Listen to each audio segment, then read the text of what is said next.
जय श्री राम। बहुत बहुत स्वागत है आप सभी का एक बार फिर से आपके ही अपने YouTube चैनल पर। मैं पंडित आशीष शर्मा लेकर आया हूँ तुला राशि के जातकों के लिए वर्ष 2024 कैसा रहेगा, इसका एक संपूर्ण वार्षिक राशिफल। इस वर्ष 2024 के अंदर ग्रहों की स्थिति, जिसमें मुख्य ग्रह गुरु शनि राहु केतु आपको क्या देंगे और आपकी राशि के मालिक जो शुक्र हैं वो आपको क्या देने वाले हैं, ये सब कुछ चर्चा इस वीडियो में होगी, जिसका आपके जीवन पे आपकी शिक्षा, विवाह, नौकरी, संतान, प्रमोशन, विदेश यात्रा, इन सब पर क्या प्रभाव पड़ेगा, वो सब कुछ मैं आपको यहाँ बताऊंगा।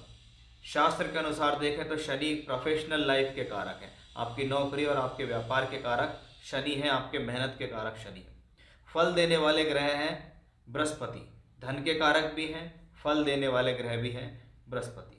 कहा जाता है शनि और बृहस्पति अगर किसी भाव से इकट्ठा संबंध बना ले, युति से या दृष्टि से, तो समझ लीजिए उस भाव से संबंधित फल आपको साल से 1.5 साल के अंदर अवश्य मिल ही जाएंगे, इसमें कोई संदेह नहीं।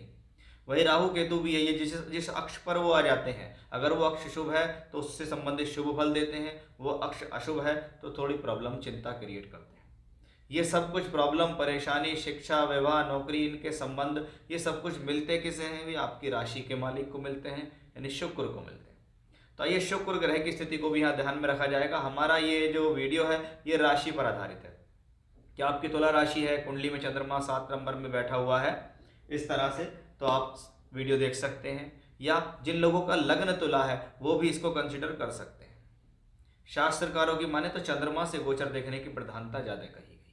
जब 2024 की शुरुआत होती है तो हम देखते हैं कि शनि योग कारक होकर पंचम भाव में है, छठे भाव में राहु है, सप्तम भाव में गुरु हैं, बाद में ये गुरु अष्टम भाव में आ जाएंगे और द्वादश भाव में बैठेंगे केतु। आपकी राशि है तुला, तुला राशि चंद्र यहाँ बैठा हुआ है, शुक्र प्रधान राशि है, और उसके लिए अगर शुक्र के लिए कोई बेस्ट बेनिफिक प्लेनेट, बहुत ज़्यादा उपयोगी प्लेनेट अगर कोई है तो वो शनि है, क्योंकि शनि इनके परम मित्र भी हैं।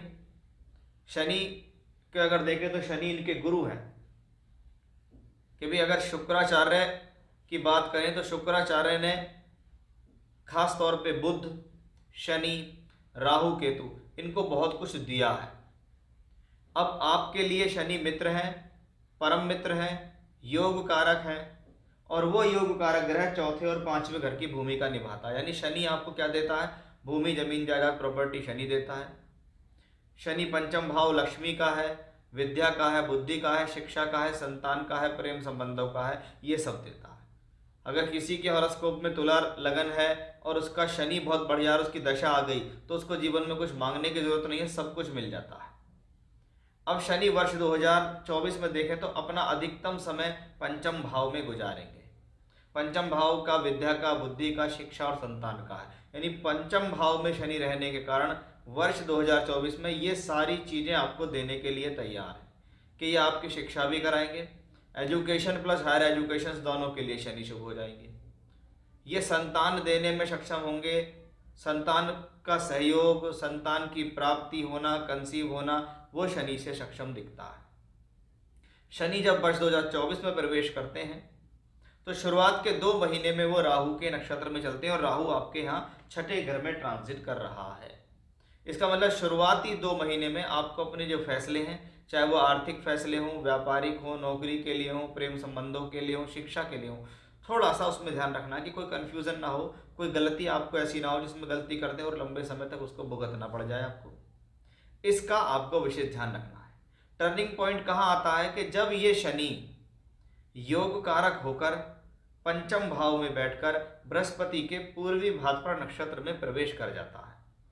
वो बृहस्पति कौन है? धन के कारक हैं, बेस्ट बेनिफिक हैं, सबसे शुभ ग्रह हैं बृहस्पति, और प्योरली धन के कारक कौन है? बृहस्पति हैं। उनके नक्षत्र में शनि का ट्रांजिट होता है, और बृहस्पति कहाँ बैठे हैं? पंचम भाव में, मई 24 तक। यानी शनि का जैसे ही बृहस्पति के नक्षत्र में गोचर होता है, बृहस्पति पे दृष्टि जाती है, तो ये स्थिति धन के प्रारूप के लिए बेहतर हो जाती है, क्योंकि मई के महीने तक देखें तो शनि और बृहस्पति दोनों ग्रह का इकट्ठा दृष्टि जो है वो एकादश भाव पे जाती है। 11वें घर पे बृहस्पति की भी पंचम दृष्टि है और शनि की भी है, यानी ये दोनों प्लेनेट शुरुआती 5 महीने में आपके सोर्स ऑफ इनकम को बढ़ाने में सक्षम है।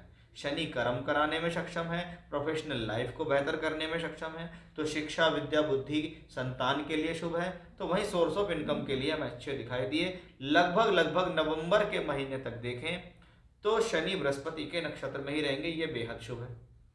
इस बीच में शनि वक्री होते हैं।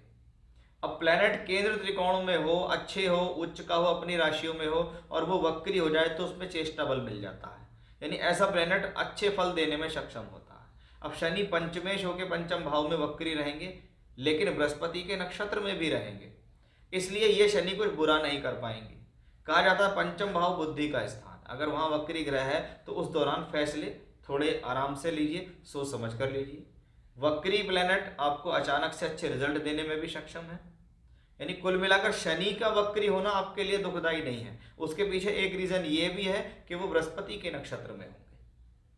तो कुल मिलाकर शनि का कनेक्शन आप पूरे वर्ष देखिए, पंचम का मालिक एकादश और दूसरे दोनों भाव पे संबंध बनाता है, यानी शनि वर्ष 24 में आपको धन की लगातार सोर्स ऑफ इनकम देंगे, धन की कमी नहीं होने देंगे, क्योंकि ये शनि का वादा है। शनि की पोजीशन से इस बात का वादा निकलता है। अब बृहस्पति को देखें तो तुला राशि के जातकों के लिए या तुला लगन के लोगों के लिए बृहस्पति शत्रु है, क्योंकि शुक्र और बृहस्पति दोनों आचार्य हैं, आपसी में मित्रता नहीं है। इसलिए शुक्र के लग्नों के लिए बृहस्पति और बृहस्पति के लग्नों के लिए शुक्र अच्छा नहीं होता।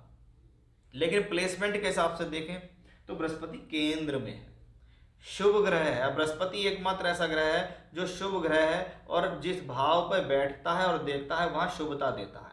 कि अगर वो 7th हाउस में बैठा है तो आपकी पब्लिक इमेज को खराब नहीं होने देगा, आपके वैवाहिक संबंधों को खराब नहीं होने देगा, आपकी सामाजिक स्थिति को बनाए रखेगा। यहाँ से बैठकर धन का कारक धन के भाव को देखता है, सोर्स ऑफ इनकम देता रहेगा। वो आपकी राशि को देखता है तो मान सम्मान देगा, हेल्थ इश्यूज आने नहीं देगा। घबराने की कोई बात नहीं है। बृहस्पति यहाँ कहीं ना कहीं स्ट्रांग होंगे, क्योंकि यहाँ जब ये वक्री भी नहीं होंगे और ये राहु केतु अक्ष पर भी नहीं होंगे। वे बृहस्पति 3rd हाउस पे दृष्टि देते हैं, इसका मतलब टूर से, ट्रैवलिंग से, यात्राओं से अगर हम देखें तो लगातार आपके जीवन में कुछ ना कुछ चलता रहेगा। राहु को इसमें इन्वॉल्व करना जरूरी है कि राहु 6th हाउस में, छठे घर में राहु है बृहस्पति के साइन में। अब छठा घर में राहु हो या छठे घर में शनि, मंगल, सूर्य हो तो 6th हाउस क्या है, रोग ऋण शत्रु का।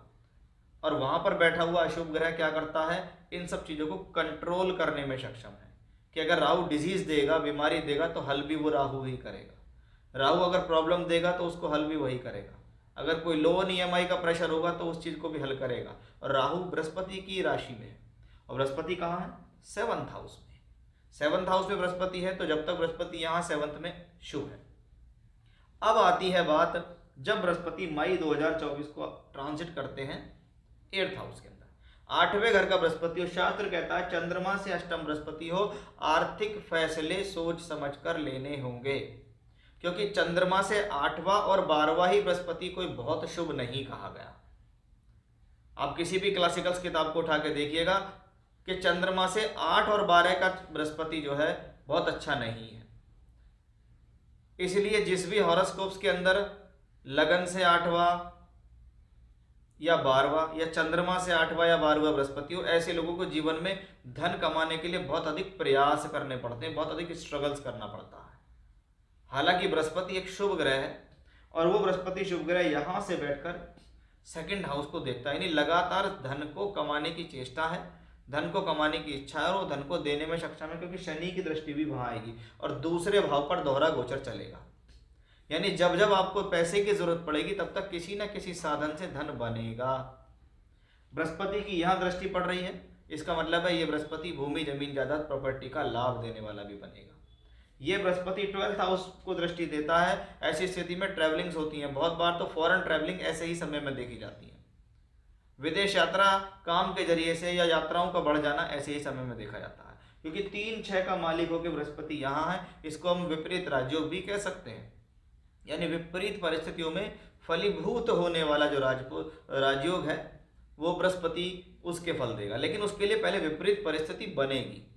लोग बाग हमसे सवाल करते हैं मेरी कुंडली में तो विपरीत राजयोग में। भाई हम नहीं चाहते कि आपकी कुंडली में विपरीत राजयोग हो, क्योंकि विपरीत राजयोग का मतलब ये है कि वो विपरीत परिस्थिति में राजयोग देगा। पहले आपको झोंक देगा अग्नि में, फिर आपको निकाल के लाएगा। इससे अच्छा तो व्यक्ति सोचेगा भाई अग्नि में जाए ही क्यों। यही वो कॉम्बिनेशंस होते हैं, इनको समझने की जरूरत होती है। लोग बस हमको बताने शुरू कर देते हैं, जी मेरी कुंडली में तो विपरीत राजयोग है, आपने तो बताया नहीं। हम उससे खुद पूछते हैं, बताओ तुम्हें क्या मिला अब तक विपरीत राजयोग से? वो कहता है जी कुछ नहीं मिला। फिर विपरीत राजयोग का फल क्या हुआ? अच्छी बात है, विपरीत परिस्थितियों में ना पड़ो तो अच्छी बात है। बाकी ये ढूंढने वाली बात है कि प्लेनेट अगर खराब घर का मालिक होकर खराब भाव में जाता है तो कहीं ना कहीं प्रॉब्लम तो है। अच्छे अच्छे ग्रह अच्छे भावों में बैठे अच्छे लगते हैं, खराब खराब ग्रह खराब भावों में अच्छे लगते हैं। वहीं शास्त्र ये कहता है कि शुभ ग्रहों का खराब भावों में जाना अच्छा नहीं है, जबकि अशुभ ग्रह अगर खराब भावों में जाते हैं तो ठीक है। तो वही ये कंडीशंस हैं जो यहाँ अप्लाई होती है। तो बृहस्पति की स्थितियां भी हमने देखी, चंद्रमा से 12वें घर में हमने केतु भी देखा। अब चंद्रमा से 12वें में शनि आ जाए, केतु आ जाए, राहु आ जाए, थोड़ा क्या करता है, मेंटली डिप्रेस करने की कोशिश करता है। अब अगर इस दौरान हम देखें तो हमने सबसे पहले देखा था शनि की स्थिति आपकी प्रोफेशनल लाइफ को स्ट्रॉन्ग करेगी वर्ष 2024 में। बृहस्पति धन का कारक होते हुए रखेंगे। वहीं बृहस्पति 8th हाउस में आएंगे तो क्या करना है, अनुशासन में रहना है, खान पान का विशेष अनुशासन रखें, अदरवाइज कोलेस्ट्रॉल के, लीवर के, डायबिटीज के हेल्थ इश्यूज देने में सक्षम है। विपरीत राजयोग में बनेगा तो पहले सब चीज दे देगा, फिर आपको वहां से निकल जाएगा, आपको अस्पताल में भर्ती कर देगा, वहां से क्या होगा, ट्रीटमेंट चलेगा, आप बच के वापस आ जाओगे। ये आपका विपरीत राजयोग होगा। अब शुक्र ग्रह आपकी राशि के मालिक हैं, इससे ही सब कुछ आपको मिलता है। अब वो शुक्र ग्रह जैसे ही जनवरी का महीना पार होता है, फरवरी के महीने से लेकर और लगभग जुलाई के महीने तक देखें तो शुक्र का ट्रांजिट बेहद शुभ है, क्योंकि शुक्र यहां से शुरुआत करेंगे। फरवरी से लेकर और लगभग जुलाई के महीने तक देखें तो इन भावों में शुक्र का गोचर रहेगा। ये केंद्र है, ये त्रिकोण है, यहाँ शुक्र उच्च के होंगे, यहाँ से शुक्र वापस देखेंगे, यहाँ शुक्र स्वराशि के होंगे, या भाग्य स्थान या कर्म स्थान या लाभ स्थान। यानी शुरुआत से देखें तो लगभग फरवरी से जुलाई का समय आपके लिए बहुत ज्यादा सपोर्टिव शुक्र की वजह से होता है। फिर सितंबर का मंथ आपके लिए शुभ हो जाएगा, सितंबर अक्टूबर आपके लिए बेहद शुभ होंगे। बीच में शुक्र नीच के होंगे, वो थोड़ा सा समय आपके लिए ज्यादा अच्छा नहीं होगा। बाकी सभी स्थितियों में देखें तो वर्ष 2024 में ग्रहों का गोचर आपके लिए बहुत हद तक बहुत पॉजिटिव भी दिखता है। बस बृहस्पति की सावधानियां आपको यहाँ ध्यान रखनी होगी। तो ये था तुला राशि के जातकों के लिए 2024 का वार्षिक राशिफल। जय श्री राम।